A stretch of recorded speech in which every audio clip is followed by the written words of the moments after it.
2003 JOSEPH Moda. A lovely vintage after the really cool 2002, where this was a slightly warmer vintage and beautiful sound fruit. I remember it was just a lovely year. So let's just see how the 03 is looking in 2014. So it's got quite there's a lovely bit of dusty sort of oak character to go with some really nice fruit. It's not one of the densest Modas, but very attractive nose.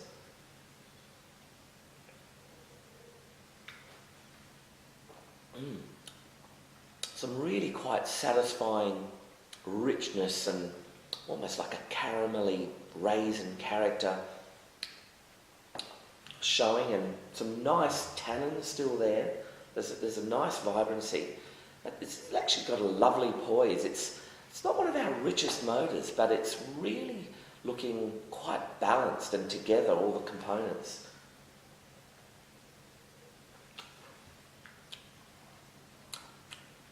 Delicious wine. This is a lovely 3.5 star out of 5 vintage. If you've got some in your cellar, it's just drinking beautifully. I think it's going to drink beautifully now. I think it's still got to peak. There's more to reveal. I think this will peak a little earlier than some of the others. I think it'll peak in something like 2018, but then it will continue going further for many, many years. It's got a lovely poise, even though it's not one of our richest vintages. Very happy with that wine and in that less rich structure